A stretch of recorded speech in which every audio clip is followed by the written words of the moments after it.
Hello! Today's stories come from r/Am I the Butthole? Today we've got three stories. First up, Am I the butthole for not splitting an inheritance? I'm a 29-year-old female. I'm one of five children 32, 25, 24, and 21. When I was 9, my father got into a bad accident, which left him wheelchair bound and needing around the clock care at first. Months later, my mother picked up and left my father for another man. Fortunately, my grandparents were able to step in and took over my father's care while caring for my siblings and me. I was 11 when they divorced. My mother came back for my siblings and I, but I refused to leave. It's not like she fell off the face of the earth. She would call, visit, and was still there if we needed something. I, on the other hand, resented my mother. Life got hard for her, and she ran like a coward. Anyhow, my siblings went to live with her. I did not. Often I would visit, but my resentment became too much, especially when she became pregnant with the other man's child. They got married and moved away, basically ceasing contact. I heard from her on some holidays and birthdays. That's about it. I was 16 when I learned she'd asked my father to relinquish his rights so that her husband could adopt my siblings. Honestly, I think it broke my father's heart because my siblings did turn their backs on him. He tried to initiate going to visit them and calling, but they really didn't want anything to do with him. He was adamant he wasn't. But I guess he talked to my siblings and they stated this is what they wanted, so he did. My grandparents are now deceased. I've been my father's full time caregiver for the last 7 years. After years of continuous fighting for justice, my father finally received it a huge settlement. At the beginning of this year, his health took a turn for the worse. Within months, he was gone. I've been estranged from my mother and siblings since I was a teenager, but once she heard of my father's passing, she reached out. I honestly didn't think too much of it because I thought she was reaching out to give her condolences like everyone else. Not the case. She wanted to know why I hadn't reached out to her and my siblings, that they were going to need their part of their inheritance soon. I honestly didn't know how to respond, but be brutally honest. I told her the moment he relinquished his rights, they no longer were his children per her request. I asked, was she drunk? She said no. Then I responded she had to be stupid calling me thinking they were entitled to anything. Of course, she's gotten other family involved stating that I'm in the wrong and that my father was aware that my siblings still considered him their father. BS. Edit. My father did have a will naming me as his sole heir. Wow. This got me fired up. This poor man has his entire family turn their back on him, except OP, because he was in a terrible accident? That's nuts. That's when families are supposed to pull together and support one another. I have a feeling this type of thing also enrages some of my regular listeners who care for family. You know who you are. OP is definitely not the butthole, but mom and siblings certainly are. Onto the comments for some rare sanity on Reddit. HG Mama Kitty said, not the butthole. He was their father, fought to be their father, and the children said they didn't want him to? Why do they suddenly change their mind? You cared for your father on your own, sacrificed years of your life to care for him and help him get justice. They don't deserve anything. Although I'd reach out to a lawyer and examine your father's will to see what your responsibilities are regarding his inheritance in case. In response to this quote from the story, she wanted to know why I hadn't reached out to her and my siblings, that they were going to need their part of their inheritance soon. Bitterfat 1999 had this to say. Info. Do you mean just your sibs expect an inheritance from their ex-father? Or does your mother expect an inheritance too? Because that would take a hell of a lot of nerve. Also, once a child is released for adoption at their request, wouldn't that mean they would not have a claim on any estate as they are no longer a legal child of that person? I hope you have a good lawyer. Sounds like you'll need one. Huge settlements usually draw the vermin out of the woodwork. OP replied, I honestly think it's my mother. She called first. Then they sent texts talking about how my father was theirs too. I believe it's my mother giving them a boost. They have no claim to the inheritance, especially since they were adopted. I do have a good lawyer, and he's been made aware of her claims. Our second story is, am I the butthole for throwing them out of a house that we own? Son and future in-laws decide to exclude his family from wedding. They thought son owned the house, not us. My wife and I bought a 4-bedroom house in Pennsylvania that my son lives in. Our son went to college in Pennsylvania and wanted to stay in the area, so we bought the house as a second home. We live in New Jersey and commute into Manhattan for work. We figured that he would have a place to live and we could visit every so often and spend some quality time together.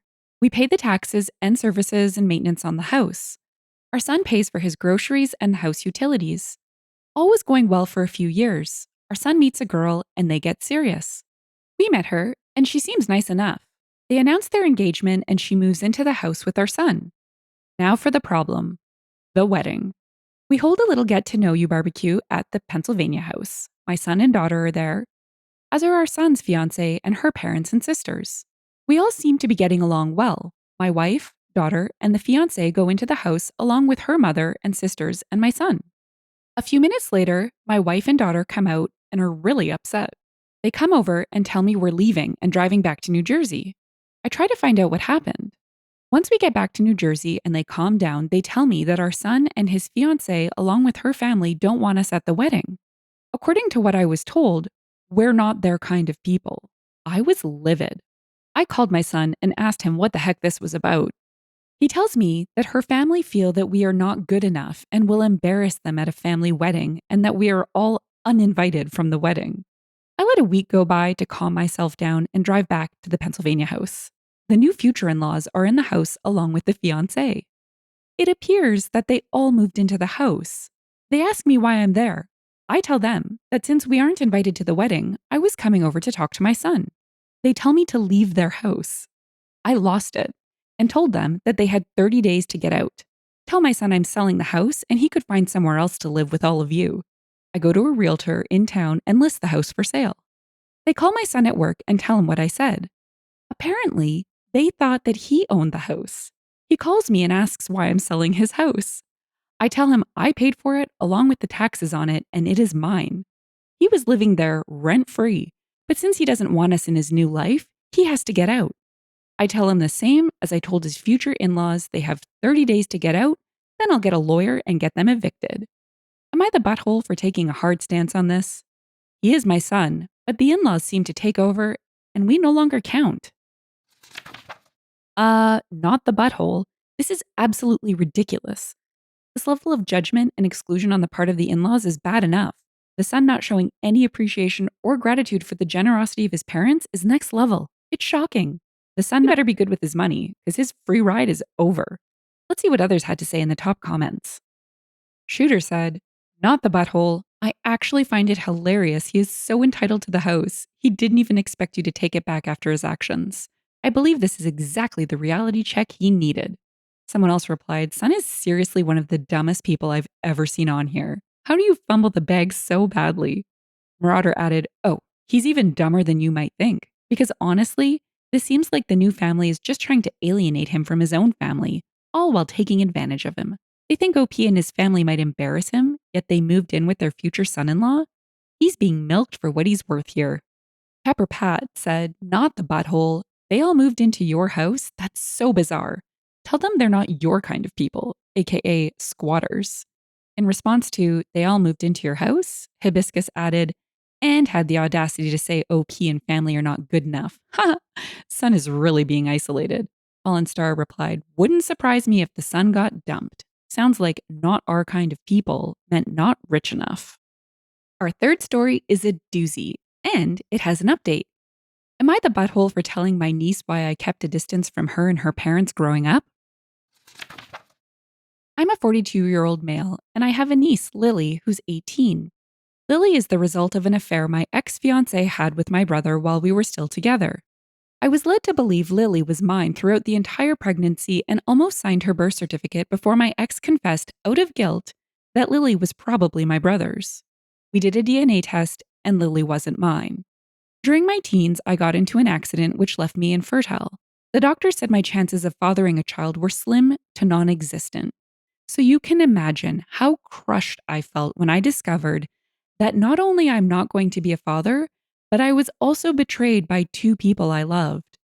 It's been years since, and I did well for myself. I'm the first in my family to attend university, and I landed a high-paying job right after graduation. I own my own business, invest in property, and since I'm both single and childless, I can spend my income however I please. My ex ended up marrying my brother. I'm somewhat cordial towards them, but I can't bring myself to fully forgive them for what they did. And although I know Lily is blameless, whenever I see her, I'm constantly reminded of how I was once overjoyed with holding her in the hospital, thinking she was mine. So I can't bear to look at her for too long. I didn't visit her growing up, Didn't take her on fun trips or give her lavish gifts like I did for the rest of my nieces and nephews. I wasn't mean or hateful to her, but I will admit I kept my distance. My oldest nephew turned 18. I decided that I will pay for his college education since I could afford it while his parents couldn't. I even rented him one of my apartments for cheap so he wouldn't have to worry about money and could focus on getting his education. Since then, I did the same thing for two of my other nieces. Last week, Lily approached me during a family event and inquired if I could pay for her education.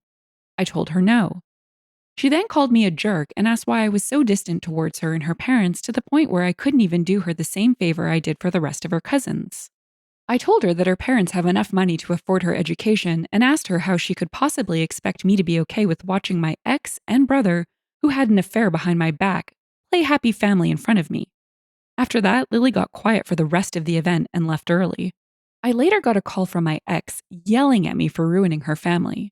Apparently, she and my brother didn't bother telling Lily about what they did to me all those years ago. And now she knows. She is so angry at them that she decided to go live with her boyfriend's family. I'm starting to feel guilty that I told her the truth since it affected her more than I thought it would. But at the same time, she is grown enough to know the truth, and I don't think I could have lied to her face even if I wanted to. Am I the butthole? Quick edit and update. For those asking why it was so hard for me to look at Lily all those years, here's a couple of reasons to sum it up. My ex and I began dating when we were 13 and broke up when we were 24, so 11 years. She knew about my infertility issues and how much I wanted to be a dad and still led me on to believe the baby was mine. I named Lily when she was born since I always liked the name and wanted to name my daughter that. My ex didn't change her name even after it was discovered she's not mine. My brother and I look alike. Lily looks like my brother, and as a result, she looks a lot like me. If my ex didn't tell me back then I wasn't her father, I wouldn't have suspected a thing. Having to witness a child that looks like me, has the name I chose, and was being raised by the woman I love for so long, all the while being infertile, really made it impossible for me to be an active part of Lily's life like I was for her cousins. Not out of resentment to her, but for the sake of my mental health. I decided to listen to some of your advice and text Lily. I asked her if she would like to meet up and have a conversation about all that went on, since, like you said, she does deserve some answers. She hasn't replied yet. If she does, I'll update. Ugh, this is really crappy all around. I'm going to have to go with not the butthole. Though I think OP's delivery of the truth could have been a bit softer. OP was probably set off by being called a jerk and maybe Lily's sense of entitlement in asking for money. But Lily was obviously unaware. OP sounds like a stand up guy, though, super generous and supportive of the family that didn't betray him. And he still goes to family gatherings and stays cordial. Let's check out the comments before we wrap up. There's another surprising dose of sanity from Reddit. Perhaps there's some hope for the website after all. Unlikely, but maybe. Satellite Beach said, not the butthole. This is the problem with families keeping secrets. They don't stay secrets. They should have told her when she was old enough to understand so that she wouldn't be caught by surprise when she found out. And it was only a matter of time before she did. What comes around, goes around. Electrical Date added, I feel so bad for Lily. She spent all her life thinking that her uncle hated her, shunned her, treated her as an outcast in comparison to her cousins, only to discover it was because her parents were liars and cheaters who did that man dirty. That must be a mindfuck. Wonder Woman said, not the butthole. Your ex and brother should have talked to her. Sounds like maybe she's asked them why you were distant with them and never got a clear answer. But she did now. Did her parents know she was coming to you to ask you to pay for her education? If so, what did they expect? For you to jump and gladly do it? They are the buttholes. OP replied, I don't think my brother or ex knew that Lily was going to approach me and ask for me to pay for her education. She is their only child, and they both earn enough to put her through college. So my guess is that she approached me in order to make things easier for her parents, which is why I declined. If you've enjoyed the story and would like to hear more, consider liking, subscribing, and leaving a comment. Thanks, and bye for now.